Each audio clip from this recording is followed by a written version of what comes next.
ಎಲ್ಲ ದೇವಜನರಿಗೂ ಯೇಸು ಕ್ರಿಸ್ತ ನಾಮದಲ್ಲಿ ವಂದನೆಗಳನ್ನು ಸಮರ್ಪಿಸಿಕೊಳ್ತಾ ಇದ್ದೇನೆ. ಚಿಕ್ಕ ಪ್ರಾರ್ಥನೆ ಮಾಡಿಕೊಂಡು ವಾಕ್ಯ ಹೋಗೋಣ. ನನ್ನ ಜೊತೆ ಸರಿ ಎಲ್ಲರೂ ಪ್ರಾರ್ಥನೆ ಮಾಡಿ. ನಮ್ಮನ್ನು ಶಾಶ್ವತ ಪ್ರೇಮದಿಂದ ಪ್ರೀತಿಸಿದ ತಂದೆ, ನಿಮಗೆ ಸ್ತೋತ್ರಗಳು, ಕೃತಜ್ಞತೆಗಳು ತಂದೆ.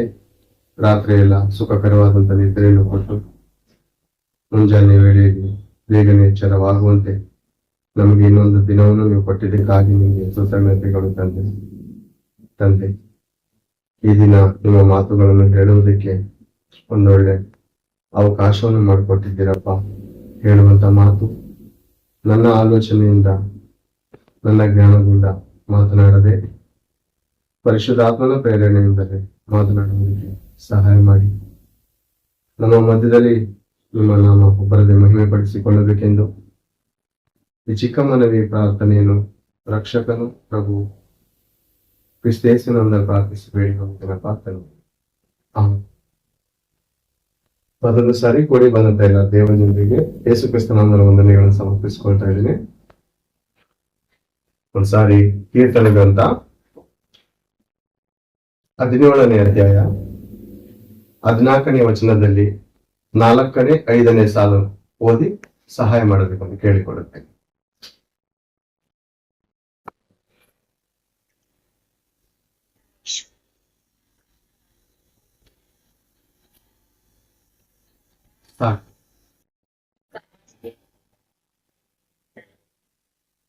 Thank you.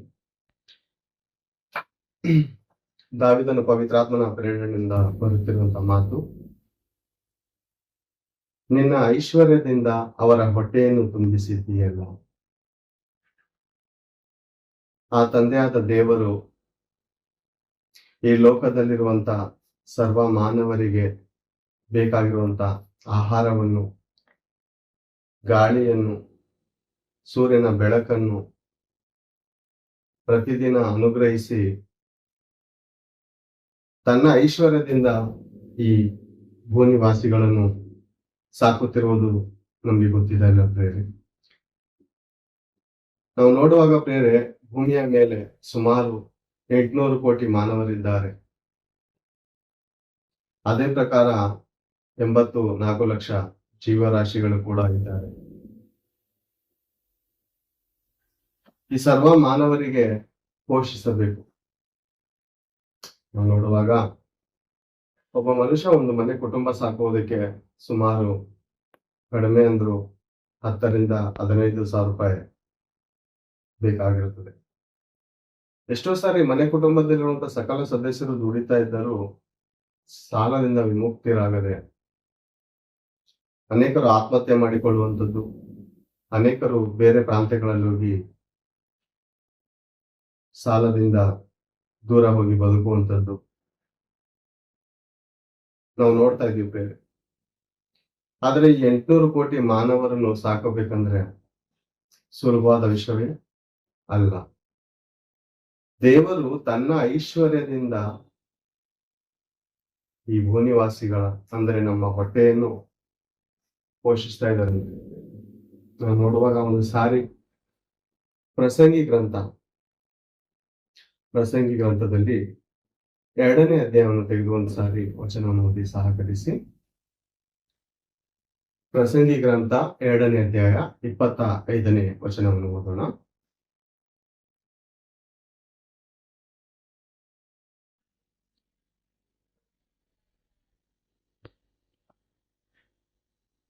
ಆತನಿಲ್ಲದೆ, ದೇವರಿಲ್ಲದೆ ಯಾರು ಭೋಜನ ಮಾಡಿ ಸುಖವನ್ನು ಅನುಭವಿಸಾರು. ಅಂದ್ರೆ ಆ ದೇವರು ಪ್ರತಿಯೊಬ್ಬರಿಗೆ ಬೇಕಾಗಿರುವಂತಹ ಹೊಟ್ಟೆಗೆ ಆಹಾರವನ್ನು ಕೊಟ್ಟು ಪೋಷಿಸ್ತಾ ಇರೋದು ಈ ವಾಕ್ಯದ ಮೂಲಕ ನೋಡ್ತಾ ಇದ್ದೇವೆ. ಅನೇಕ ಕಡೆ ನೋಡುವಾಗ ದೇವಸ್ಥಾನಗಳಲ್ಲಿ ಅಥವಾ ಯಾವ್ದಾದ್ರು ಜನ್ಮದಿನವಿದ್ದರೆ ದೊಡ್ಡ ಮನುಷ್ಯರು ಅನ್ನಿಸ್ಕೊಂಡವರು ಬರ್ತಡೇ ಮೂಲಕ ಅನೇಕರಿಗೆ ಆಹಾರ ಕೊಡ್ತಾ ಇರ್ತಾರೆ. ಅನೇಕರಿಗೆ ಆಹಾರ ವಿಸ್ತರಣೆ ಅಥವಾ ವಸ್ತ್ರ ಅಥವಾ ಮುಂತಾದ ಒಂದು ಉಡುಗೊರೆಗಳನ್ನು ಕೊಟ್ಟು ಸಂತೈಸುವುದನ್ನು ನೋಡ್ತಾ ಇದ್ದೇವೆ. ದೇವರು ಹೇಳ್ತಾ ಇರುವಂತ ಮಾತು, ನಾನಿಲ್ಲದೆ ಯಾರು ಭೋಜನ ಮಾಡಿ ಸುಖವನ್ನು ಅನುಭವಿಸರು. ಅನೇಕರು ಈ ಭೂಮಿ ಮೇಲೆ ಅನ್ನದಾತರು ಅಂತ ಹೆಸರನ್ನು ಪಡೆದುಕೊಂಡಿದ್ದಾರೆ. ಅಯ್ಯೋ, ಇಂಥ ಒಂದು ದೇವಸ್ಥಾನದಲ್ಲಿ ನನಗೆ ಇವತ್ತು ಆಹಾರ ಸಿಕ್ತು, ಆ ದೇವರಿಗೆ ಮಹಿಮೆ, ಆ ಅನ್ನವನ್ನು ದಾನ ಮಾಡಿದಂತ ಮನುಷ್ಯನಿಗೆ ದೇವರು ಚೆನ್ನಾಗಿಟ್ಟಿರ್ಲಿ ಅಂತ ಅನೇಕರು ಹರಿಸೋದನ್ನು ನೋಡ್ತಾ ಇದ್ದಾರೆ. ಆದ್ರೆ ಇವ್ರಿಗೆ ಅನ್ನ ಕೊಡುವಂತ ಮನಸ್ಸು ಕೊಟ್ಟಂತವರು ಯಾರು ಎಂಬುದಾಗಿ ನೋಡುವಾಗ, ಒಬ್ಬ ಮನುಷ್ಯನಲ್ಲಿ ಒಂದು ಒಳ್ಳೆ ಆಲೋಚನೆ ಹುಟ್ಟಬೇಕಂದ್ರೆ ಅದು ದೇವರು ಕೊಟ್ಟಂತ ಮನಸ್ಸಿನಿಂದ ಮಾತ್ರ ಸಾಧ್ಯ. ಯಾಕಂದ್ರೆ ತನ್ನ ಆಲೋಚನೆಯಿಂದ ಈ ಮನುಷ್ಯನು ಒಳ್ಳೆಯದನ್ನು ಮಾಡೋದಕ್ಕೆ ಸಾಧ್ಯವಿಲ್ಲ. ಎಂಥ ಕಠಿಣವಾದಂತ ಮನುಷ್ಯನಿದ್ದರು, ಎಂಥ ಮೃಗದ ಸ್ವಭಾವವುಳ್ಳ ಮನುಷ್ಯನಿದ್ದರು, ಅವನ ಹೃದಯದಲ್ಲಿ ಒಂದು ಒಳ್ಳೆ ಕಾರ್ಯ ಮಾಡಬೇಕು ಅಂದ್ರೆ ಅದು ದೇವರು ಮನಸ್ಸಿನಲ್ಲಿ ಪ್ರೇರೇಪಣೆ ಮಾಡಿದ್ರೆ ಮಾತ್ರ ಆತನು ಒಳ್ಳೆಯದನ್ನು ಮಾಡೋದಕ್ಕೆ ಸಾಧ್ಯತೆ. ದೇವರು ಐಶ್ವರ್ಯವಂತನು ಪ್ರೇರೆ. ದೇವರು ಮಹಾ ಐಶ್ವರ್ಯವಂತನು. ವಾಕ್ಯದಲ್ಲಿ ವಿಮೋಚನೆ ಕಾಂಡದಲ್ಲಿ ಮೋಶೆ ನೀವು ಯಾರು ಅಂತ ಕೇಳುವಾಗ, ನಾನು ಇರುವಾತನು, ನಾನು ಆದಿಯಲ್ಲಿಯೂ ಅಂತ್ಯದಲ್ಲಿಯೂ ಇರುವಾತನು ಮತ್ತು ಹಣ ಐಶ್ವರ್ಯದಲ್ಲಿ ಇರುವಾತನಾಗಿದ್ದೇನೆ. ಆ ಇರುವಾತನಾದ ದೇವರು ಪ್ರತಿದಿನ ಈ ಭೂನಿವಾಸಿಗಳಿಗೆ, ಅಂದ್ರೆ ಒಳ್ಳೆಯವರ ಮೇಲೆಯೂ ಕೆಟ್ಟವರ ಮೇಲೆಯೂ ತನ್ನ ಸೂರ್ಯನನ್ನು ಮೂಡ ಮಾಡ್ತಾ ಇದ್ದಾನೆ. ಅದೇ ರೀತಿ ಬೇಕಾಗಿರುವಂತ ನೀರಿಗೆ ಬೇಕಾಗಿರುವಂತ ವ್ಯವಸ್ಥೆಯನ್ನು ಆ ಸೂರ್ಯನನ್ನು ಮೂಡಿಸಿ ಸಮುದ್ರದಲ್ಲಿರುವಂತ ನೀರನ್ನು ಕಾಣದ ರೀತಿಯಲ್ಲಿ ಆವಿ ಮಾಡಿ ತನ್ನ ಬಳಿಯಲ್ಲಿ ಸಂಗ್ರಹ ಮಾಡಿ ಇಟ್ಟುಕೊಂಡು, ನಾವು ನೋಡುವಾಗ ಪ್ರೇರೆ ಅನೇಕರು ಟ್ಯಾಂಕ್ ಅಲ್ಲಿ ನೀರು ಸಂಗ್ರಹ ಮಾಡಿ ಮನೆ ಯಜಮಾನರುಗಳು ತನ್ನ ಬಾಡಿಗೆ ಮನೆಯವರಿಗೆ ನೀರನ್ನು ವಿಸ್ತರಣೆ ಮಾಡೋದಕ್ಕೋಸ್ಕರ ಟ್ಯಾಂಕ್ ಅಲ್ಲಿ ನೀರು ತುಂಬಿ ಮಡಗ್ತಾರೆ. ಬೇಕಾಗಿರುವಂತ ನೀರನ್ನು ಬಾಡಿಗೆ ಮನೆಯವರಿಗೆ ಕೊಡೋದಕ್ಕೋಸ್ಕರ ದೇವರು ಕೂಡ ಈ ಮಾನವರಿಗೆ ಬೇಕಾದಂತ ನೀರನ್ನು ಈ ಸಮುದ್ರ ಮೂಲಕ ಆವಿ ಮಾಡಿ ತನ್ನ ಆಕಾಶದಲ್ಲಿ ಇಟ್ಟು ಮೂಟೆ ಕಟ್ಟಿಟ್ಟಿದ್ದಾರಂತ ಹೇಳಿ, ಬೇಕಾಗಿರುವಂತ ಸ್ಥಳಗಳಲ್ಲಿ ಮಳೆಯನ್ನು ಸುರಿಸಿ ಬೆಳೆಯನ್ನು ತರಿಸಿ ಈ ಮಾನವರಿಗೆ ಬಿತ್ತುವನಿಗೆ ಬೀಜವನ್ನು, ಉಣ್ಣುವವನಿಗೆ ಆಹಾರವನ್ನು ಎನ್ನುವಂತ ಮಾತು ಯೆಶಾಯನ ಪ್ರವಾದನೆ ಗ್ರಂಥ 55:30 ಕೆಲವು ವಚನಗಳನ್ನು ನೋಡ್ಬೋದಕ್ಕೆ. ಆದ್ರೆ ದೇವರಿಗೆ ಏನ್ ಯೋಚನೆ ಅಂದ್ರೆ, ಇಷ್ಟೆಲ್ಲ ಮಾಡ್ತಾ ಇರುವಂತ ನಾನು ಈ ಅಂಶದ ಭಾಗ ಹೇಳಲು ಮರೆತರೆ ಕ್ಷಮಿಸಿ. ಈ ಮಾನವರು ತಪ್ಪಿ ಹೋದ ಆ ಮಗನಂತಿದ್ದಾರ ಅಥವಾ ತಪ್ಪಿ ಹೋದ ಆ ಮಗನಂತಿದ್ದಾರೆ. ಈ ಮಾನವರು ನಾವು ನೋಡುವಾಗ ಲೋಕನ ಬರೆದ ಸುವಾರ್ತೆ 15ರಲ್ಲಿ ತಪ್ಪಿ ಹೋದ ಒಬ್ಬ ಮಗನಿದ್ದಾನೆ, ಆ ಮಗನಂತಿದ್ದಾರೆ ಈ ಜನರು. ದೇವರು ಸರ್ವವನ್ನು, ಮಾಂಸ ತಿನ್ನಲ್ವಾ, ತರಕಾರಿ ಪದಾರ್ಥ, ಎಷ್ಟು ತರತರವಾದಂತ ತರಕಾರಿ, ಒಂದು ತರಕಾರಿ ಇಷ್ಟ ಆಗ್ಲಿಲ್ಲ ಅಂದ್ರೆ ಮತ್ತೊಂದು ತರಕಾರಿ, ಒಂದು ಹಣ್ಣು ಇಷ್ಟ ಆಗ್ಲಿಲ್ಲ ಅಂದ್ರೆ ಮತ್ತೊಂದು ಹಣ್ಣು, ಒಂದು ಮಾಂಸ ಇಷ್ಟ ಆಗ್ಲಿಲ್ಲ ಅಂದ್ರೆ ಮತ್ತೊಂದು ಮಾಂಸವನ್ನು ಕೊಟ್ಟು ದೇವರು ಈ ಜನರನ್ನು ಪೋಷಿಸ್ತಾ ಇದ್ದಾರೆ. ನಾವು ನೋಡುವಾಗ ಪ್ರೇರೆ, ಪ್ರತಿ ಪ್ರಾಣಿಯ ಪ್ರಾಣವು, ಸಮಸ್ತ ಮನುಷ್ಯರ ಆತ್ಮವು ಆ ತಂದೆಯಾದ ಸರ್ವೇಶ್ವರನ ಕೈಯಲ್ಲಿದೆ. ಯೋಗನ ಗ್ರಂಥದಲ್ಲಿ ನಾವು ನೋಡುವಾಗ ಒಂದು ಸಾರಿ ಯೋಗನ ಗ್ರಂಥವನ್ನು ತೆಗೆದು ನೋಡೋಣ. 12ನೇ ಅಧ್ಯಾಯ 10ನೇ ವಚನದಲ್ಲಿ ಒಂದು ಸಾರಿ ವಚನವನ್ನು ಓದಿ ಸಹಾಯ.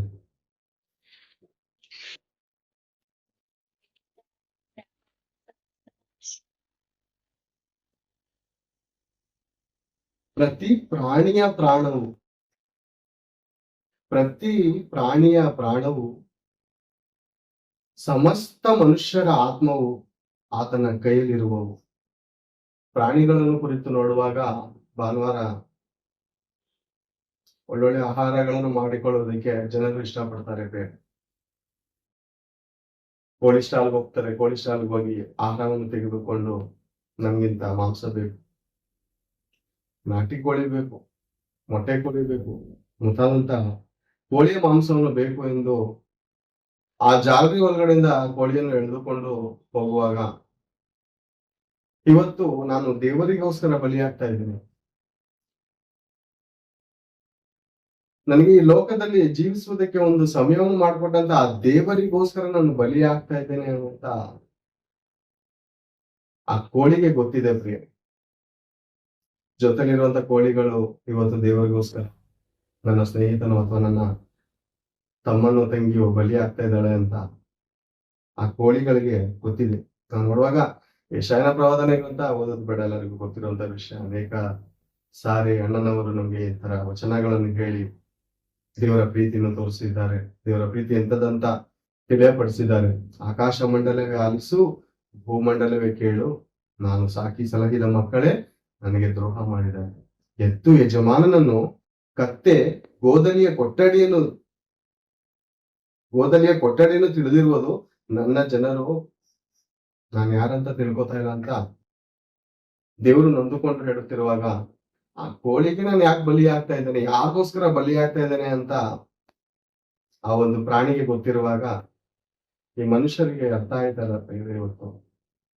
ಆ ದೇವರು ಈ ಭೂಮಿ ಮೇಲಿರುವಂತ ಸರ್ವ ಮಾನವರಿಗೆ ಬೇಕಾಗಿರುವಂತ ಆಹಾರವನ್ನು, ದವಸವನ್ನು, ಧಾನ್ಯವನ್ನು, ಸೂರ್ಯನ ಬೆಳಕನ್ನು ಹಿಡಿದು ಮೂಗಿಗೆ ಬೇಕಾಗಿರುವಂತ ಶ್ವಾಸವನ್ನು ಕುರಿತು ಎಷ್ಟು ಅದ್ಭುತವಾದಂತ ಆಲೋಚನೆಗಳನ್ನು ಮಾಡಿ ಈ ಮಾನವರನ್ನು ಪೋಷಿಸ್ತಾ ಇರುತ್ತೆ. ಮೂಗಿಗೆ ಒಂದು 10 ನಿಮಿಷ ಗಾಳಿ ಇಲ್ಲ ಅಂದ್ರೆ ಅದ್ರ ವ್ಯಾಲ್ಯೂಯೇಷನ್ ಎಷ್ಟು ಅಂತ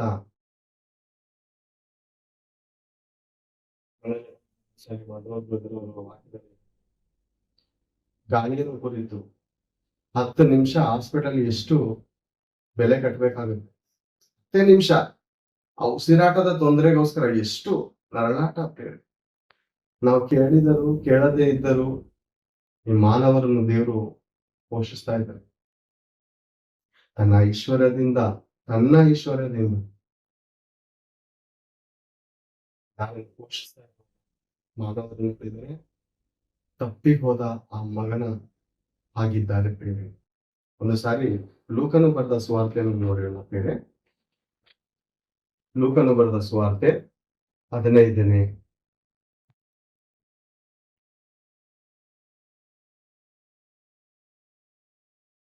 ಅಧ್ಯಾಯ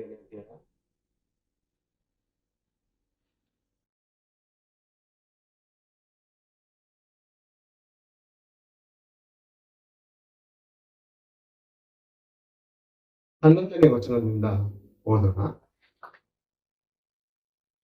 ಇನ್ನು ಆತನಿಗೆ ಹೇಳಿದ್ದೇನೆಂದರೆ, ಒಬ್ಬ ಮನುಷ್ಯನಿಗೆ 2 ಮಕ್ಕಳಿದ್ದರು. ಅವರ ಅಪ್ಪ, ಆಸ್ತಿಯಲ್ಲಿ ನನಗೆ ಬರತಕ್ಕ ಪಾಲನ್ನು ನೀಡಿಕೊಳ್ಳು, ತಂದೆಯು ಬದುಕನ್ನು ಅವರಿಗೆ ಹಂಚಿಕೊಟ್ಟರು.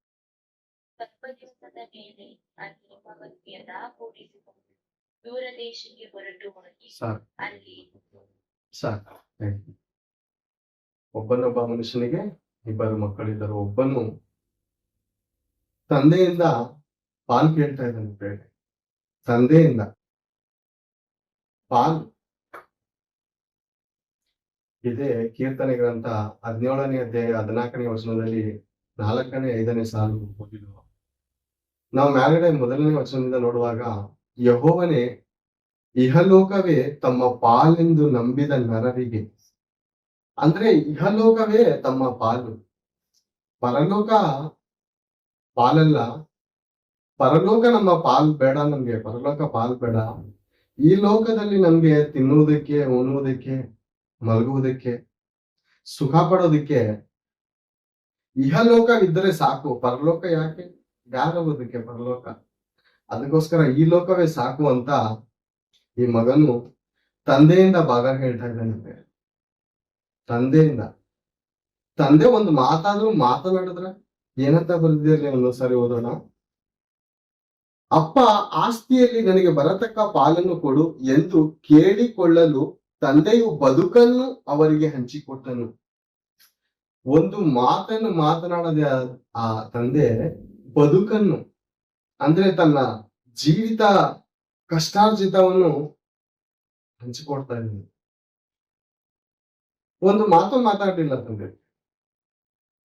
ನಮ್ಗೆಲ್ಲ ಗೊತ್ತು, ಯಾರಾದ್ರೂ ಒಂದ್ ಏಟ್ ಹೊಡೆದ್ರೆ ಸಹಿಸ್ಕೋಬಹುದು, ಆದ್ರೆ ಒಂದು ಮಾತು ಹೇಳಿದ್ರೆ ಸಹಿಸ್ಕೊಳಕ್ ಆಗೋದೇ ಇಲ್ಲ ಅಂತೀವಿ. ಯಾಕೆ?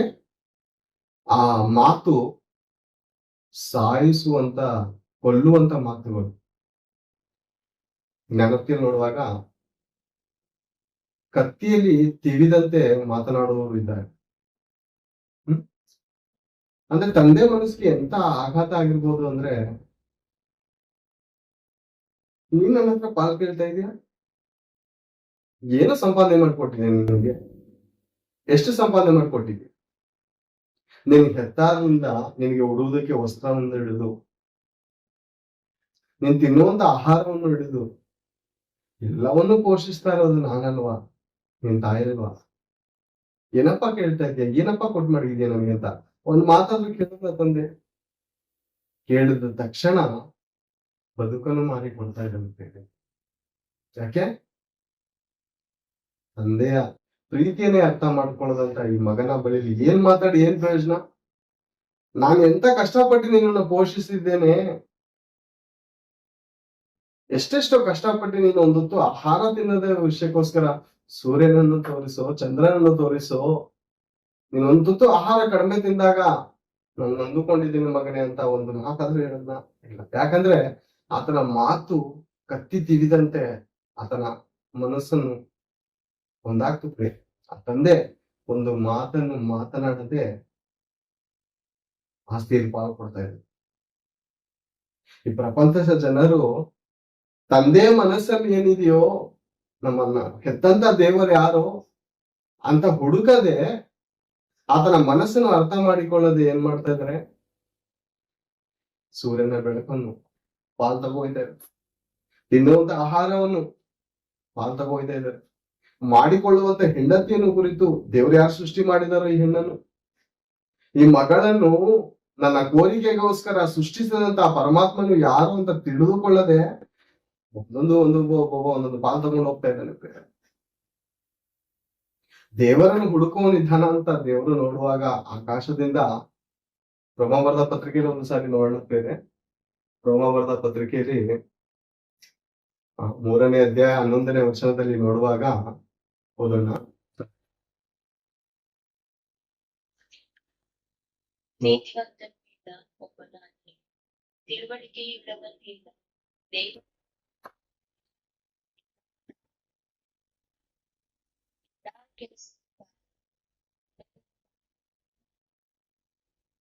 ತಿಳುವಳಿಕೆ ಉಳ್ಳವನು ಇರುವಂತೆ ಬರಲಿ. ಓಕೆ, ತಿಳುವಳಿಕೆ ಇಲ್ಲ. ದೇವರನ್ನು ಹುಡುಕುವವನಿಲ್ವಾ? ಇಲ್ಲ. ಯಾವ ಸಿನಿಮಾ ಟಾಕೀಸ್ ಅಲ್ಲಿ ಯಾವ ಹೀರೋ ಸಿನಿಮಾ ನಡೀತಾ ಇದೀವಿ ಅಂತ ಗೂಗಲ್ ಅಲ್ಲಿ ಚೆಕ್ ಮಾಡ್ತಾನೆ. ನಾನು ಹೋಗುವಂತ ರಸ್ತೆಯಲ್ಲಿ ಬಾರ್ ಇದೆಯಾ ಚೆಕ್ ಮಾಡ್ತೀನಿ. ನನ್ನ ಕೋರಿಕೆಗಳನ್ನು ತೀರಿಸಿಕೊಳ್ಳುವುದಕ್ಕೆ ಪಾಪದ ಕಾರ್ಯಗಳನ್ನು ಮಾಡುವಂತ ಸ್ಥಳ ಎಂತದ್ದು ತಿಳ್ಕೊತಾನೆ. ಎಲ್ಲ ತಿಳ್ಕೊತಾನೆ.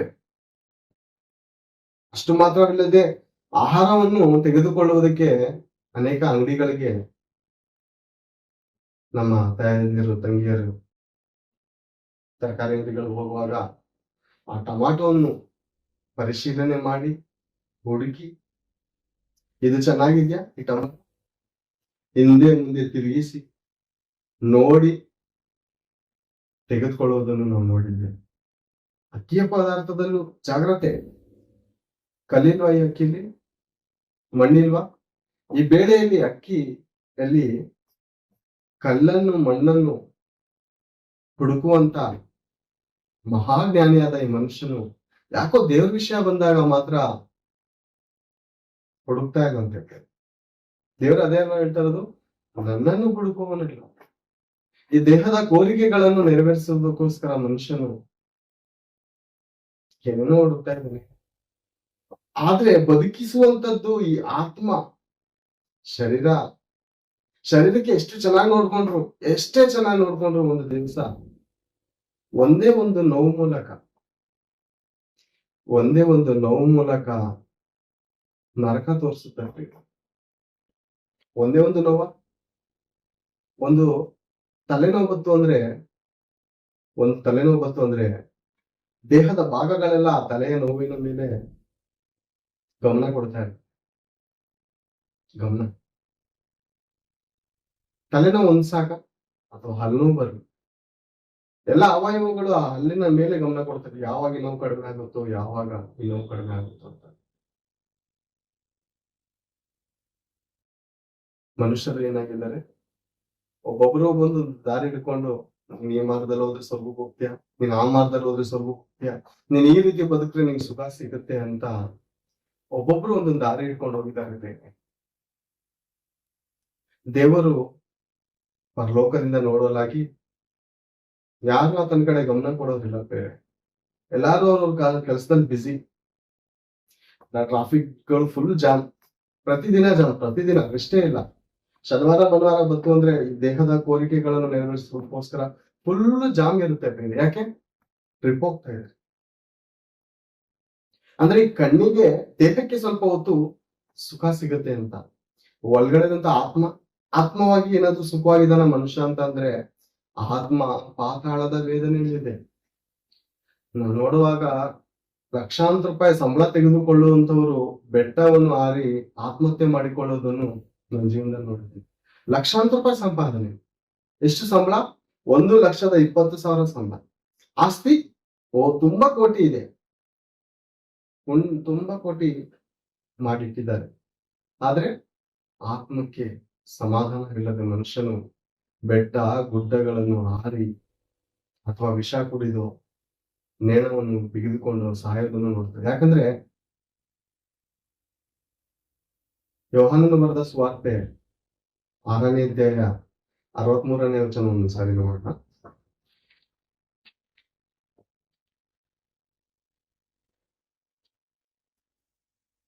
ನಮ್ಗೆಲ್ಲರಿಗೂ ಗೊತ್ತಿರುವ ಹಾಗೆ 6ನೇ ಅಧ್ಯಾಯ 63ನೇ ವಚನ.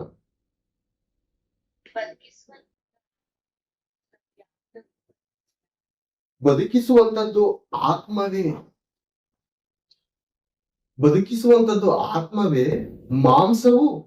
ಈ ಮಾಂಸವು ಯಾವುದಕ್ಕೂ ಬರೋದಿಲ್ಲಂತೆ. ಮನುಷ್ಯ ಆತ್ಮನ ವಿಷಯಗಳಿಗೆ ಕಿವಿ ಕೊಡ್ತಾ ಇದ್ದಾನ, ದೇಹದ ವಿಷಯಗಳಿಗೆ ಕಿವಿ ಕೊಡ್ತಾ ಇದ್ದಾನ ಅಂದ್ರೆ ಇಲ್ಲ. ಬೇರೆ ಈ 60-70 ವರ್ಷ ದೇಹಕ್ಕೋಸ್ಕರ ಇಷ್ಟು ತವಕ ಪಡ್ತಾ ಇದ್ದಾನೆ ಅಂತ ನೋಡುವಾಗ ಎಲ್ಲೆಲ್ಲೋ ಹೋಗ್ತಾ ಇದ್ದಾನೆ. ಇಲ್ಲೋದ್ರೆ 10 ನಿಮಿಷ ಸುಖ ಸಿಗುತ್ತೆ, ಅಲ್ಲೋದ್ರೆ 1 ದಿವಸ ಸುಖವಾಗಿ ಬಾಳ್ಬೋದು, ಇಂಥ ಒಂದು ಪ್ಲೇಸ್ಗೆ ಹೋದ್ರೆ ನನ್ನ ಜೀವಿತ ಸಾರ್ಥಕ ಆಗುತ್ತೆ ಅಂತ ಈ ಕಣ್ಣಿನಿಂದ ನೋಡಿ ಈ ದೇಹಕ್ಕೆ ಸಂತೋಷ ಪಡಿಸೋದಕ್ಕೆ ಓಡ್ತಾ ಇದ್ದಾನೆ ಹೊರತು ಒಳಗಡೆ ಒಂದು ಆತ್ಮ ಇದೆ. ಆ ಆತ್ಮ ಪರಮಾತ್ಮನ ಕೊಟ್ಟಿದಂತದ್ದು. ದೇವರು ಆತ್ಮ ಸ್ವರೂಪನಾಗಿರುವಂತ ಆ ಪ್ರೀತಿ ಸಾಗರನು, ಆ ಪ್ರೀತಿಯ ಸಾಗರದಲ್ಲಿ ಒಂದೊಂದು ದೊಡ್ಡ ಹನಿಯನ್ನು ಪ್ರತಿ ಮನುಷ್ಯರಿಗೆ ಕೊಟ್ಟು ಪೋಷಿಸುತ್ತಿರುವಾಗ ಈ ಆತ್ಮವನ್ನು ಕುರಿತು ಚಿಂತೆ ಮಾಡದೆ, ಈ ಆತ್ಮ ಸತ್ತ ನಂತರ ಎಲ್ಲಿ ಹೋಗುತ್ತೋ ಏನಾಗುತ್ತೋ ಅಂತ ಗೊತ್ತಿಲ್ಲದೆ ನನ್ನ ದೇಹ ಎಲ್ಲಿ ಕರ್ಕೊಂಡು ಹೋಗ್ತಾ ಇದೆ ಅಲ್ಲಿ ಹೋಗ್ತಾ ಇದ್ದಾನೆ. ಈ ಆತ್ಮಕ್ಕೆ ಎಷ್ಟು ಚೆನ್ನಾಗಿ ನೋಡ್ಕೋಬೇಕು ಮನುಷ್ಯ ಅಂತ ಹೇಳಿ. 3 ಟೈಮು ಆಹಾರ ತಿಂತೀವಿ, ಬೇಕಾದಂತ ವಸ್ತ್ರವನ್ನು ಧರಿಸ್ಕೋತೀವಿ, ಎಲ್ಲಾ ತರದ ಪೋಷಣೆ ಈ ದೇಹಕ್ಕೆ ಪ್ರತಿದಿನ ಮನುಷ್ಯನು ತಪ್ಪದೇ ಮಾಡ್ತಾ ಇದ್ದಾನಂತೆ. ಆದರೆ ಈ ಆತ್ಮನ ವಿಷಯ ಬಂದಾಗ ಆತ್ಮ ಇದೆಯಾ, ಆಕ್ಚುಲಿ ಇದೆಯಾ ಅಂತ ನಿನ್ನ ಜೊತೆಯಲ್ಲಿ ಜೀವಿಸ್ತಾ ಇರುವಂತ ಆ ಪ್ರಾಣಿಗಳಿಗೆ ದೇವರು ಆತ್ಮವನ್ನು ಕೊಟ್ಟು, ದೇಹವಿಲ್ಲದ ಆತ್ಮ ಅಂದ್ರೆ ಸತ್ತದಾಗಿರೋ ಪ್ರಕಾರ. ಅಂದ್ರೆ ಆತ್ಮವಿಲ್ಲದೆ ಯಾವ ಪ್ರಾಣಿಗಳು ಜೀವಿಸೋದಕ್ಕಾಗಲ್ಲ. ಅನೇಕರನ್ನ ಕೇಳುವಾಗ ಪ್ರಾಣಿಗಳಿಗೆ ಆತ್ಮ ಇದೆ ಅಂತ ಅಂದ್ರೆ ನಂಬಲ್ಲ. ಆತ್ಮ ಇದೆ. ಆ ಆತ್ಮ ಯಾರ್ದು? ಯಾರು? ದೇವದೂತರು. ಒಂದು ಪ್ರಾಣಿ ಬಲಿ ಆಗ್ತಾ ಇದೆ ಅಂದ್ರೆ ದೇವದೂತನು ಪ್ರಿಯರೇ. ಈ ಸೃಷ್ಟಿಗಳ ಮೂಲಕ ಬುದ್ಧಿಗೆ ಗೊತ್ತಾಗಿ ಕಂಡು ಬರುತ್ತದೆ ಎಂದು ರೋಮ ಬರೆದ ಪತ್ರಿಕೆ 1ನೇ ಅಧ್ಯಾಯ 20ನೇ ವಚನದಲ್ಲಿ ನೋಡ್ತೇವೆ. ಒಂದು ಪ್ರಾಣಿ ದೇವರ ಅಂದ್ರೆ ನಿನಗೋಸ್ಕರ ಬಲಿ ಆಗ್ತಾ ಇದೆ. ದೇವರ ಮಾತನ್ನು ಕೇಳಿ ನಮಗೋಸ್ಕರ ನಿಮಗೋಸ್ಕರ ಬಲಿ ಆಗ್ತಾ ಇದೆ. ನೋಡು, ನೀನು ಹುಟ್ಟಿದ್ದು ದೇವರಿಗೋಸ್ಕರ, ಸತ್ಕಾರ್ಯಗಳನ್ನು ಮಾಡೋದಕ್ಕಾಗಿ ಕ್ರಿಸ್ತ ಯೇಸುವಿನಲ್ಲಿ ಸೃಷ್ಟಿಸಲ್ಪಟ್ಟೆ. ನೀನ್ ಜಗತ್ತುತ್ಪತ್ತಿಗೆ ಮುಂಚೆ ಪ್ರೀತಿಯಲ್ಲಿ ನಡೆದು ಆತನ ಸನ್ನಿಧಿಯಲ್ಲಿ ಪರಿಶುದ್ಧನು ದೋಷವಿಲ್ಲದವನಾಗಿ ಬದುಕಬೇಕೆಂದು ಜಗತ್ತುತ್ಪತ್ತಿಗೆ ಮುಂಚೆ ಕ್ರಿಸ್ತನಲ್ಲಿ ಆರಿಸಲ್ಪಟ್ಟಂತ ಮಾನವರು ನಾವು. ಅನೇಕ ಸಾರಿ ಅನೇಕ ಉದಾಹರಣೆಗಳನ್ನು ನೋಡಿದ್ದೇವೆ ಪ್ರೇರೆ ನನ್ನ ಮೂಲಕ.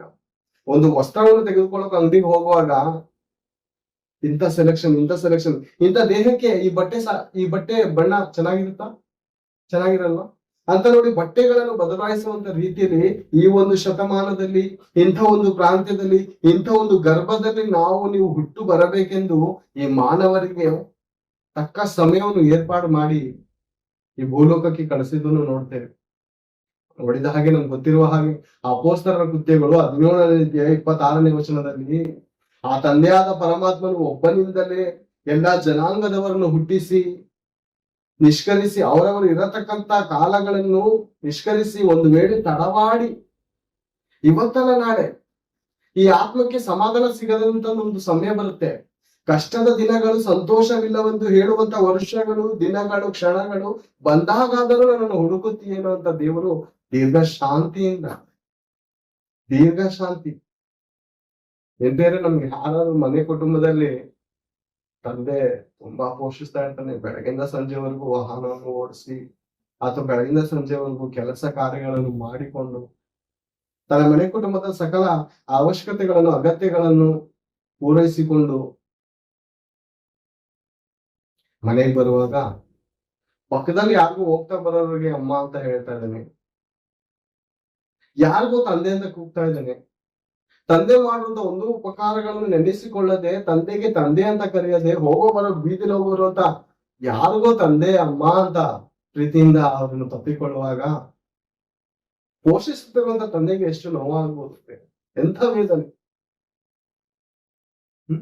ಎಂತ ಭಯಂಕರವಾದಂತ ವೇದನೆ ಆಗ್ಬೋದು ಅಂತ ನಾವು ನೋಡುವಾಗ ಅದಕ್ಕೆ ದೇವರು ಹೇಳುವಂತ ಮಾತು, ಕರ್ತನ ಮನಸ್ಸನ್ನು ತಿಳಿದುಕೊಂಡವರು ಯಾರು? ನನ್ನ ಮನಸ್ಸು ಯಾರಿಗಾದ್ರೂ ಅರ್ಥ ಆಗಿದ್ಯಾ? ನನ್ನ ವೇದನೆ ಯಾರಿಗಾದ್ರೂ ಅರ್ಥ ಆಗಿದ್ಯಾ? ನನ್ನ ತ್ಯಾಗ ಯಾರಿಗಾದ್ರೂ ಅರ್ಥ ಆಗಿದ್ಯಾ ಅಂತ ದೇವರು ಈ ಮಾನವರಿಗೆ ಪ್ರಶ್ನೆ ಕೇಳ್ತಾ ಇದ್ದಾರೆ. ಈ ಮಾನವರಿಗೆ ಪ್ರಶ್ನೆ ಕೇಳ್ತಾ ಇದ್ದಾರೆ.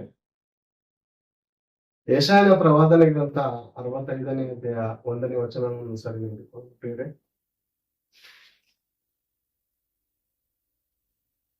ಯೆಶಾಯನ ಪ್ರವಾದನೆ ಗ್ರಂಥ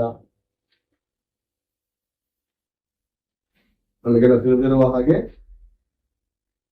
ಯೆಶಾಯನ ಪ್ರವಾದನೆ ಗ್ರಂಥ ದೇವರ ಮಾತನ್ನು 65ನೇ ಅಧ್ಯಾಯ 1ನೇ ವಚನವನ್ನು ನೋಡಿಕೊಳ್ಳೋಣ.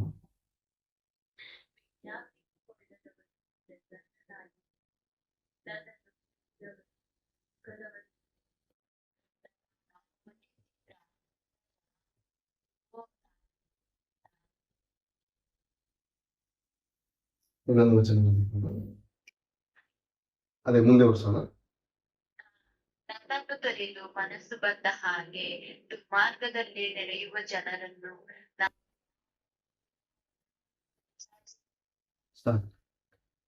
ವಿಜ್ಞಾಪಿಸಿಕೊಳ್ಳದವರಿಗೂ ಪ್ರಸನ್ನನಾಗಿದ್ದೇನೆ. ಕೇವಲ ಕ್ರೈಸ್ತರು ಮಾತ್ರ ದೇವರಿಗೆ ಇಷ್ಟವಲ್ಲ, ವಿಜ್ಞಾಪಿಸಿಕೊಳ್ಳುವಂತ 99 ಕುರಿಗಳು ನಾವಿದ್ದೇವೆ. ಅನೇಕರು ಸತ್ತಿ ಪರದೇಶಿಗೆ ಹೋಗಿದ್ದಾರೆ. ನಾವೆಲ್ಲ ವಿಜ್ಞಾಪಿಸಿಕೊಳ್ಳುವವರು. ವಿಜ್ಞಾಪಿಸಿಕೊಳ್ಳದವರು ಇವಾಗ ದೇವರು ಬೇಕಂತೆ. ಅವ್ರಿಗೋಸ್ಕರ ದೇವರೇ ಪ್ರಸನ್ನನಾಗಿದ್ದಾರಂತೆ. ಎಂದ್ರೆ ಒಬ್ಬ ಮನುಷ್ಯನಿಗೆ ಸುವಾರ್ತೆ ತಿಳಿಸುವುದಕ್ಕೋಸ್ಕರ ದೇವರು ಆತನು ಹುಟ್ಟಿ ಒಂದು ಜ್ಞಾನಕ್ಕೆ ಬರುವವರೆಗೂ ತಾಳ್ಮೆಯಿಂದ ಕಾದು, ದೀರ್ಘ ಶಾಂತಿಯಿಂದ ಕಾದು, 10 ವರ್ಷ ಬಂದಿದ್ದ, 10 ವರ್ಷ ಆಗಿದೆ ನನ್ನ ಮಗನಿಗೆ, ಈಗ ಸುವಾರ್ತೆ ಕಳಿಸ್ತೇನೆ. ದೇವರು ಯಾರಂತ ಹುಡುಕ್ತಾನೇನೋ, ದೇವರನ್ನು ಕುರಿತು ತಿಳಿದುಕೊಳ್ತಾನಂತ ಅನೇಕರ ಮೂಲಕ ಸುವಾರ್ತೆ ಹೇಳುವುದಕ್ಕೆ ಕಳೆದನ್ನು ನಾವು ನೋಡ್ತೇವೆ. ಅನೇಕ ಕಡೆ ಕರಪತ್ರಿಕೆ ಕೊಡುವಂತದ್ದು 15 ವರ್ಷ ಬಂದಾಗ, 20 ವರ್ಷ ಬಂದಾಗ, 25 ವರ್ಷ ಬಂದಾಗ, 30 ವರ್ಷ ಬಂದಾಗ, ಸುಮಾರು 70-80 ವರ್ಷ ಬಂದ್ರೂ ಕೂಡ ದೇವರು ತನ್ನ ಮಕ್ಕಳಿಗೆ ಸುವಾರ್ತೆಯ ಮೂಲಕ ಕರೆಯುವುದಕ್ಕೋಸ್ಕರ ಅನೇಕರ ಕ್ರೈಸ್ತರ ಮೂಲಕ ದಾಹವನ್ನು ಹುಟ್ಟಿಸಿ, ಆತ್ಮದ ಭಾರವನ್ನು ಹುಟ್ಟಿಸಿ ಕರಪತ್ರಿಕೆಗಳನ್ನು ಕೊಡುವಕ್ಕೆ ಹೋದಾಗ ಏನಂತಾರೆ, ಇದು ಮತದ ಗ್ರಂಥ, ಇದು ಒಂದು ಕುಲಕ್ಕೆ ಸಂಬಂಧಪಟ್ಟಿದ್ದು ಅಂತಾರೆ.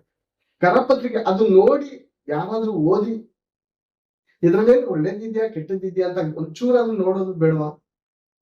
ಒಂದು ಚೂರಾದ್ರೂ ಏನಿದೆ ನೋಡೋಣ ಅಂತ ಓದೋದಾದ್ರೂ ಬೇಡವಾ? ದೇವರು ನಿನ್ನನ್ನು ಕಾಪಾಡ್ತಾನೆ. ದೇವರು ಲೋಕದ ಮೇಲೆ ಎಷ್ಟೋ ಪ್ರೀತಿನಿಟ್ಟು ತನ್ನ ಒಬ್ಬ ಮಗನನ್ನು ಕಳುಹಿಸಿದ್ದಾನೆ. ಆತನನ್ನು ನಂಬುವ ಒಬ್ಬನು ನಾಶವಾಗದೆ ಎಲ್ಲರೂ ನಿತ್ಯ ಜೀವವನ್ನು ಪಡೆದುಕೊಳ್ಳಬೇಕಂತ ಅನೇಕ ಮಾತುಗಳಿರುತ್ತದೆ. ಅಥವಾ ನಿನ್ನ ಪಾಪದಿಂದ ನಿನ್ನ ಅಳುತ್ತಿರುವಂತ ನಿನ್ನ ಸ್ಥಿತಿಗಳಿಂದ ಬಿಡಿಸಲು ಒಬ್ಬ ದೇವ ಪುರುಷನು ಒಬ್ಬನಿದ್ದಾನೆ. ಆತನು ಸತ್ತು 3ನೇ ದಿವಸದಲ್ಲಿ ಮೃತ್ಯುಂಜಯನಾಗಿ ಎದ್ದಿದ್ದಾನೆ. ಸತ್ತವರೊಳಗೆ ಮೊದಲು ಎದ್ದು ಬಂದವನು ಆತನೇ. ಆದಿ ಸಂಭೂತನು, ಸರ್ವಶಕ್ತನು ಒಬ್ಬನಿದ್ದಾನಪ್ಪ. ನಿನ್ನ ಆತ್ಮದ ವೇದನೆಗಳಿಂದ ಬಿಡಿಸಿ ನಿನಗೆ ಪರಲೋಕಕ್ಕೆ ಕರೆದುಕೊಳ್ಳುವಂತ ಒಬ್ಬ ಸರ್ವೇಶ್ವರನ ಮಗನಿದ್ದಾನೆ. ಆತನನ್ನು ನಂಬಿದರೆ ನಿನ್ನ ಬಾಳು ಬಂಗಾರ ಆಗುತ್ತದೆ.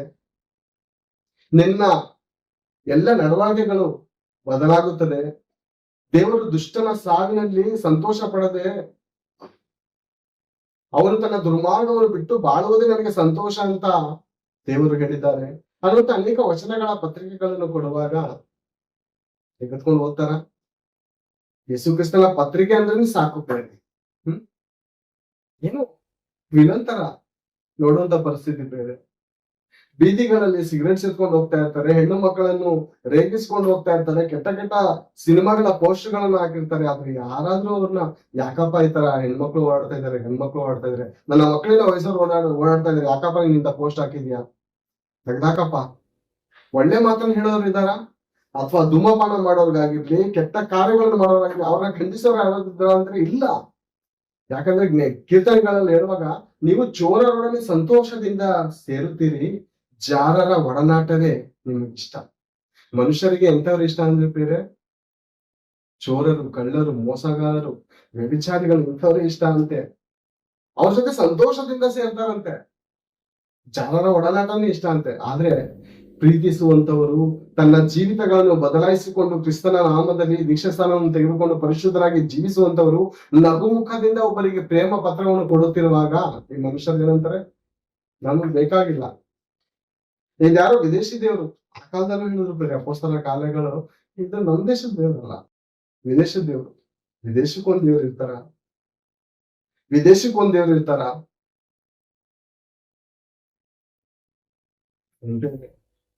ದೇವರ ಮನಸ್ಸನ್ನು ಅರ್ಥ ಮಾಡಿಕೊಳ್ಳದೆ ದೇವರು ಹೋಗುತ್ತಿರುವಾಗ ದೇವರ ಆ ವೇದನೆ, ಆ ಕಷ್ಟ, ದೇವರು ನಮ್ಮನ್ನು ಪ್ರೀತಿಸ್ತಾ ಇದ್ದಾನೆ, ದೇವರು ನಮ್ಮನ್ನು ಪ್ರೀತಿಸ್ತಾ ಇದ್ದಾನೆ ಅನ್ನೋದಕ್ಕೆ ಏನ್ ಸೂಚನೆ? ವಚನದಲ್ಲಿ ನೋಡುವ ಹಾಗೆ, ನನ್ನನ್ನು ಹುಡುಕದವರಿಗೂ ಸಿಕ್ಕಿದೆನು, ನನ್ನ ನಾಮವೆತ್ತಿ ಪ್ರಾರ್ಥಿಸದ ಜನಾಂಗಕ್ಕೂ ಇಗೋ ನಾನಿದ್ದೇನೆ, ನಾನು ನಿಮ್ಮನ್ನು ಕಾಪಾಡ್ತೇನೆ, ನಾನು ನಿಮ್ಮನ್ನು ಬಲಪಡಿಸುತ್ತೇನೆ, ನನ್ನ ಧರ್ಮದ ಆಧಾರವನ್ನು ನಿಮ್ಗೆ ಆಧಾರ ಮಾಡುತ್ತೇನೆ, ನನ್ನ ಧರ್ಮದ ಬಲಗೈಯನ್ನು ನಿಮ್ಗೆ ಆಧಾರ ಮಾಡುತ್ತೇನೆ, ನಾನೇ ನಿಮ್ಮ ದೇವರು ಅಂತ ಹೇಳಿದಂತ ಆ ದೇವರ ಕಡೆ ಯಾರಾದ್ರೂ ನೋಡೋರಿದ್ದಾರ? ಪ್ರೀತಿಯಿಂದ ಕೈ ಚಾಚಿದಂತೆ ಪ್ರೀತಿಗೆ ಸೂಚನೆ ಏನು? ಪ್ರೀತಿಗೆ ಸೂಚನೆ ಏನು ಅಂತ ನೋಡುವಾಗ ಈ ಜನ ಕೇಳಿದ್ರು, ಪ್ರೀತಿ ಸೂಚನೆ ಏನು? ಕೈಯಲ್ಲಿ ಕತ್ತಿ ಹಿಡ್ಕೊಂಡಿರೋದು, ಅಥವಾ ಒಂದು ತಲೆ ಹಿಡ್ಕೊಂಡಿರೋದು, ಅಥವಾ ಮನುಷ್ಯರನ್ನು ಕೊಲ್ಲುವುದಕ್ಕೆ ಒಂದು ಖಡ್ಗವನ್ನು ಹಿಡ್ಕೊಂಡಿರೋದು, ಇದು ಪ್ರೀತಿಗೆ ಸೂಚನೆಯನ್ನ?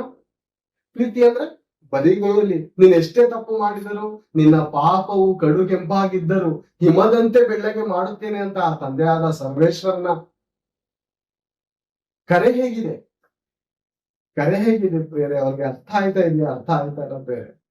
ಕೈ ಚಾಚಿ ಬರಿಗೈಯಲ್ಲಿ ಕರೀತಾ ಇದ್ದಾನೆ. ತಪ್ಪು ಮಾಡಿದಕ್ಕೋಸ್ಕರ ಆತನ ಹಿಡ್ಕೋಬೇಕಾಗಿತ್ತು ಖಡ್ಗ, ಆತನ ಹಿಡ್ಕೋಬೇಕಾಗಿತ್ತು ತಲೆ, ಆತನ ಇಟ್ಕೋಬೇಕಾಗಿತ್ತು ಮನುಷ್ಯನ ಕೊಲ್ಲುವಂತ ಆಯುಧ. ಹೇಗೆ ಕರೀತಾ ಇದ್ದಾರೆ? ಬರಿಗೈಯಲ್ಲಿ. ನೀನ್ ಎಷ್ಟೇ ತಪ್ಪು ಮಾಡಿದ್ರು ಪರವಾಗಿಲ್ಲ. ಇಷ್ಟು ವರ್ಷ ತಪ್ಪು ಮಾಡ್ದ, 50 ವರ್ಷ ತಪ್ಪು ಮಾಡ್ದ, ಬಾಯಿಗ ದೀಕ್ಷಾಸ್ಥಾನ ತೆಗೆದುಕೋ, ಕ್ರಿಸ್ತನಾಮದಲ್ಲಿ ದೀಕ್ಷಾಸ್ಥಾನ ತೆಗೆದುಕೊಂಡು ನಿನ್ನ ಪಾಪವನ್ನು ತೊಳೆದುಕೋ. ಹಳೆ ಒಡಂಬಡಿಕೆ ನೋಡಿದ್ರೆ ಎಷ್ಟೋ ವರ್ಷಗಳು ಪಾಪ ಮಾಡಿದ್ರೆ ಬೇರೆ, ಎಷ್ಟೋ ವರ್ಷಗಳು. ಆ ಪಾಪಕ್ಕೆ ಆ ಒಂದು ಯಜ್ಞಗಳು, ಇಷ್ಟು ಪಾಪ ಮಾಡಿದ್ರೆ ಇಷ್ಟು ಯಜ್ಞಗಳು. ನೋಡುವಾಗ ದೇವಸ್ಥಾನ ಎಲ್ಲ ರಕ್ತ, ಎಲ್ಲ ಬಲಿಗಳು, ಕುರಿಗಳನ್ನು, ಕೋಳಿಗಳನ್ನು, ಎಲ್ಲ ಬಲಿಗಳನ್ನು ಕೊಡ್ತಾ ಇದ್ದಾರೆ ಬೇರೆ. ಪಾರಿವಾಳಗಳನ್ನು ಮುಂತಾದ ಪ್ರಾಣಿಗಳನ್ನು ಬಲಿ ಕೊಡ್ತಾ ಇದ್ದಾರೆ. ಆದ್ರೆ ಮನಸ್ಸಿನಲ್ಲಿ ಪರಿವರ್ತನೆ ಇಲ್ಲ. ಮನುಷ್ಯನ ಮನಸ್ಸಿನಲ್ಲಿ ಪರಿವರ್ತನೆ ಇಲ್ಲ. ಪನಿಷ್ಮೆಂಟ್, ನಾವು ಸ್ಕೂಲ್ಗೆ ಹೋಗ್ಬೇಕಾದ್ರೆ 5 ರೂಪಾಯಿ ಪನಿಷ್ಮೆಂಟ್. ನೀನ್ ಇವತ್ತು ಸ್ಕೂಲ್ ಬರ್ಲಿಲ್ಲ ಅಂದ್ರೆ ಚೇತನ್ 5 ರೂಪಾಯಿ ಪನಿಷ್ಮೆಂಟ್. ನಾವು ಅನುಕೂಲವಾಗಿದ್ದು 5 ರೂಪಾಯಿ ತಾನೆ. ಆಗಿನ ಕಾಲದಲ್ಲಿ 5 ರೂಪಾಯಿ ಅಂದ್ರೆ ಒಂದು 100 ರೂಪಾಯಿಗೆ ಸಮಾನ 20 ವರ್ಷದ ಹಿಂದೆ. 5 ರೂಪಾಯಿ ತಾನೇ ಪನಿಷ್ಮೆಂಟ್, ಕೊಡೋಣ. ಈ ಜನರು ಯೆಶಾಯನ ಪ್ರವಾದಗಳನ್ನು ನೋಡುವಾಗ ಮೋಸ ಮಾಡಿ, ಅನ್ಯಾಯ ಮಾಡಿ ಮನೆಗಳ ಹಣಗಳನ್ನು ತುಂಬಿಕೊಂಡಿದ್ದಾರೆ. ಪನಿಷ್ಮೆಂಟ್ ತಾನೆ, ಕುರಿ ತಾನೆ, ಪಾರಿವಾಳ ತಾನೆ, ಕೊಡೋಣ, ಏನ್ ತೊಂದರೆ ಇಲ್ಲ. ಕೊಡ್ತಾ ಇದ್ದಾರೆ. ಬದಲಾವಣೆ, ಪರಿವರ್ತನೆ ಮನುಷ್ಯನಲ್ಲಿ ಕಾಣ್ತಾ ಇಲ್ಲ. ಈ ಏಂತಕ್ಕೆ ಈ ದಿನ ನಿನ್ ಸ್ಕೂಲ್ ಬರ್ಲಿಲ್ವಾ, ನಿನ್ ಪನಿಷ್ಮೆಂಟ್ 5 ರೂಪಾಯಿ. ಅಂದ್ರೆ ಪನಿಷ್ಮೆಂಟ್ ಕೊಡ್ಕೊಂಡು ಇವ್ರ ಜೀವನ ಕಳ್ಕೊಂತ ಬಂದ್ರೆ ಹೊರತು ಹೃದಯದಲ್ಲಿ ಪಶ್ಚಾತ್ತಾಪವಿಲ್ಲ. ಅದಕ್ಕೆ ದೇವ್ರು ನೊಂದುಕೊಂಡು ಹೇಳುವಂತ ಮಾತು ಯೆಶಾಯನ ಪ್ರವಾದನೆ ಗ್ರಂಥದಲ್ಲಿ ಒಂದು ಸಾರಿ ನೋಡೋಣ. 1ನೇ ಅಧ್ಯಾಯ 11ನೇ ವಚನದಲ್ಲಿ ನೋಡಿಕೊಳ್ಳೋಣ. ಯೆಶಾಯನ ಪ್ರವಾದನೆ ಗ್ರಂಥ 1ನೇ ಅಧ್ಯಾಯ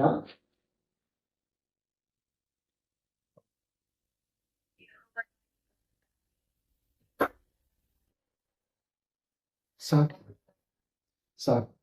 ಲೆಕ್ಕವಿಲ್ಲದ ನಿಮ್ಮ ಯಜ್ಞಗಳು ನನಗೇಕೆ? ಕಾಡಲ್ಲಿರುವ ಮೃಗಗಳು ನನ್ನದೇ. ಕಾಡಲ್ಲಿರುವ ಸಕಲ ಮೃಗಗಳು ನನ್ನದೇ. ತಂದೆ ಮಗನಿಗೆ ಕೊಟ್ಟರಂತ ಬಹುಮಾನವನ್ನು ತಿರ್ಗಾ ತಂದೆಗೆ ಕೊಟ್ರೆ ಏನ್ ಪ್ರಯೋಜನ? ಸಂತೋಷ ಆಗುತ್ತಾ ತಂದೆಗೆ ಅಂತ ನೋಡಿದ್ರೆ ಸಂತೋಷ ಆಗಲ್ಲ. ನಿನ್ನ ಕಡೆಯಿಂದ ಒಂದು ಬಹುಮಾನ ಬೇಕು ನನಗೆ. ನಿನ್ನ ಕಡೆಯಿಂದ ಮಗಳೇ ನಿನ್ನ ಹೃದಯ ಒಂದು ಕೊಟ್ಟಿದ್ದೀನಲ್ಲ ನಾನು. ಆ ಹೃದಯದಲ್ಲಿ ನನಗೆ ಸ್ಥಾನ ಬೇಕು, ನನಗೆ ಆರಾಧನೆ ನಡೀಬೇಕು. ನಿನ್ನ ದೇಹದ ಮೂಲಕ ನನಗೆ ಆರಾಧನೆ ನಡೆಯಬೇಕು. ಕೋಳಿ ನಾನು ಕೊಟ್ಟಿದ್ದು, ಕುರಿ ನಾನು ಕೊಟ್ಟಿದ್ದು, ದನ ಸಕಲ ನಾನು ಕೊಟ್ಟಿದ್ದು. ಇದು ಕಾಡಲ್ಲಿರುವಂತ ಮೃಗಗಳನ್ನು ವಿಚಾರಿಸು, ನನ್ನದು ನನ್ಗೆ ಕೊಟ್ಟ ಪ್ರಯೋಜನ ಏನು? ನಿನ್ನ ಹೃದಯ ನನಗೆ ಬೇಕು. ಪ್ರಪಂಚದ ಮಾನವರು ನೋಡಿದೇವನ ಪ್ರೇರಣೆ, ದೇವರಿಗೆ ಹೂವು ಇಷ್ಟ ಅಂತ ಕೊಡ್ತಾರೆ, ಹಣ್ಣು ಇಷ್ಟ ಅಂತ ಕೊಡ್ತಾರೆ. ಹಣ್ಣು ಯಾರಿಗೋಸ್ಕರ ಕೊಟ್ಟಿದ್ದು? ಅಮ್ಮ ನಿನಗೆ ಅನಾರೋಗ್ಯ ಇದೆ, ನಿನಗೆ ರಕ್ತದ ಕೊರತೆ ಇದೆ, ನೀವು ಕುಡ್ದಿ ಚೆನ್ನಾಗಿರಿ, ನೀವಿದನ್ನು ಜ್ಯೂಸನ್ನು ಮಾಡ್ಕೊಂಡು ಕುಡಿದ್ರಿ ಚೆನ್ನಾಗಿರಿ, ಹಣ್ಣನ್ನು ತಿಂದಿ ಚೆನ್ನಾಗಿರಿ. ನಿಮ್ಗೆ ರಕ್ತದ ಕೊರತೆ ಇದೆ, ಹೂ ನಿನಗೋಸ್ಕರ. ನನಗೆ ಯಾಕೆ? ನಾನು ಉಳ್ಕೋತೀನ? ಈ ಹಣ್ಣು ನನಗೆ ಯಾಕೆ? ನನಗೂ ರೋಗ ಇದೆಯಾ? ನಿಮಗೂ ರೋಗ ಇದೆ. ನಿಮ್ಗೆ ರಕ್ತದ ಕೊರತೆ ಇದೆ. ನಾನು ಮನುಷ್ಯನಂತಲ್ಲ, ನಾನು ಆತ್ಮಸ್ವರೂಪನಾದ ದೇವರು. ನನಗಿದೆಲ್ಲ ಎಂತಿಕೆ?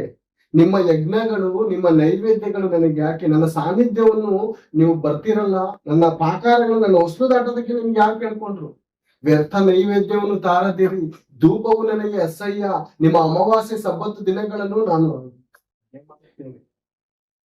ಅಧರ್ಮದಿಂದ ಕೂಡಿದ ಸಂಘವನ್ನು ಸಹಿಸಲ್ಲ. ಮನುಷ್ಯರು ಈ ದಿನ ಆಸ್ತಿವಂತರಾಗಿ ದೇವರಿಗೆ ಏನೋ ಇಷ್ಟ ಅಂತ ಕೊಡ್ತಾ ಇದ್ದಾರೆ ಹೊರತು ತನ್ನ ಮನಸ್ಸನ್ನು ಮಾತ್ರ ದೇವರಿಂದ ದೂರ ಮಾಡ್ಕೊಂಡಿದ್ದಾರೆ. ಬೇರೆ ತಪ್ಪಿ ಹೋದ ಮಗನು ತನ್ನ ತಂದೆಯ ವೇದನೆ, ಕಷ್ಟ ಏನು, ಕಷ್ಟಾರ್ಜಿತಗಳು ಏನು ಅಂತ ತಿಳಿದುಕೊಳ್ಳದೆ ಪಾಲನ್ನು ತೆಗೆದುಕೊಂಡು ಹೋಗಿ ಅನೇಕ ವೇಶ್ಯರ ಸಹವಾಸವನ್ನು ಮಾಡಿ ಈ ಲೋಕದಲ್ಲಿ ಏನೋ ಸ್ವಲ್ಪ ವರ್ಷವನ್ನು ಸುಖವಾಗಿ ಪಡಬೇಕು, ಇಹಲೋಕವೇ ತಮ್ಮ ಪಾಲು ಅಂದುಕೊಂಡಿದ್ದಾನೆ. ಕೀರ್ತನೆ ಗ್ರಂಥದಲ್ಲಿ ನೋಡಿದ ಹಾಗೆ ಇಹಲೋಕವೇ ತಮ್ಮ ಪಾಲೆಂದು ನರರು ಜೀವಿಸ್ತಾ ಇದ್ದಾರೆ. ಆ ದೇವರ ವೇದನೆ, ದೇವರ ಕಷ್ಟ ಏನಾದ್ರು ಅರ್ಥ ಆಯ್ತಾ ಇದೆ ಅಂದ್ರೆ ದೇವರು ನಾವು ನೋಡುತ್ತಿರುವಾಗ ಬರಿಗೈಲಿ ಕರೀತಾ ಇದ್ದಾನೆ. ಈ ಮಾತುಗಳನ್ನು ಅನೇಕರಿಗೆ ಹೇಳಬೇಕಾಗಿದೆ. ದೇವರು ನಮ್ಮನ್ನು ಕೊಲ್ಲುವವನಲ್ಲ, ದೇವರು ನಮ್ಮನ್ನು ಶಿಕ್ಷಿಸುವವನಲ್ಲ. ಇದು ಇವತ್ತು ನಿನ್ನ ರಕ್ಷಣೆಯ ದಿನ, ಇದೇ ಸುಪ್ರಸನ್ನತೆಯ ಕಾಲ. ನಾಳೆ ಅಂದ್ರೆ ನಮ್ಗೆ ಗೊತ್ತಿಲ್ಲ, ನಮ್ಗೇನು ಗೊತ್ತಿಲ್ಲ. ಕ್ಷಣ ಮಾತ್ರವಾಗಿ ಕಾಣಿಸಿಕೊಂಡು ಕಾಣದೇ ಇರುವಂತ ಹಬೇಂತಿರುವಂತ ನಮ್ಮ ಜೀವನ. ಸಹೋದರಿ ನಂಬಿಕೋ, ಅಮ್ಮ ನಂಬಿಕೊಳ್ಳಮ್ಮ ಅಂತ ನಾವು ದೇವರ ಪ್ರೀತಿಯನ್ನು ಕುರಿತು ಅನೇಕರಿಗೆ ಹೇಳುವವರಾಗ್ಬೇಕು. ಬೇರೆ ಬೆಂಕಿಯ ಬಾಯೊಳಗಡೆಯಿಂದ ಅನೇಕರನ್ನು ತಪ್ಪಿಸಬೇಕೆಂದ ನೂತನ ಗ್ರಂಥವನ್ನು ನೋಡ್ತಾ ಇದ್ದೇವೆ. ಅನೇಕರು ಬೆಂಕಿಯ ಬಾಯೊಳಗಡೆದಲ್ಲಿ ಯಾವಾಗ ಅವ್ರ ಜೀವಿತ ಮುಗ್ದೋಗಿತ್ತ ಗೊತ್ತಿಲ್ಲ. ರಾತ್ರಿ ಹೊತ್ತು ಚೆನ್ನಾಗಿ ನಾವು ನೋಡ್ತೇವೆ, ರಾತ್ರಿ ಚೆನ್ನಾಗಿ ಮಾತಾಡಿದ, ಲಾಸ್ಟ್ ಫೋನ್ ನನಗೆ ಮಾಡ್ದ. ಬೆಳಗ್ಗೆ ಅಂದ್ರೆ ಮಧ್ಯರಾತ್ರಿ ಏನೋ ಭಯಂಕರವಾದ ಕನಸು ಬಂದಿದೆ, ಹೃದಯ ಹಿಡ್ಕೊಬಿಟ್ಟಿದೆ, ಪ್ರಾಣ ಮನುಷ್ಯರ ಜೀವಮಾನವು ಯಾವಾಗ ಏನಾಗುತ್ತೋ ಗೊತ್ತಿಲ್ಲ ಬೇರೆ. ಆದ್ದರಿಂದ ನಾವಾದಂಥವರು, ಸತ್ಯವನ್ನು ತಿಳಿದುಕೊಂಡಂತ ನಾವಾದರೂ ಅನೇಕರನ್ನು ರಕ್ಷಿಸೋಣ. ಒಂದು ಮಾತಂತರ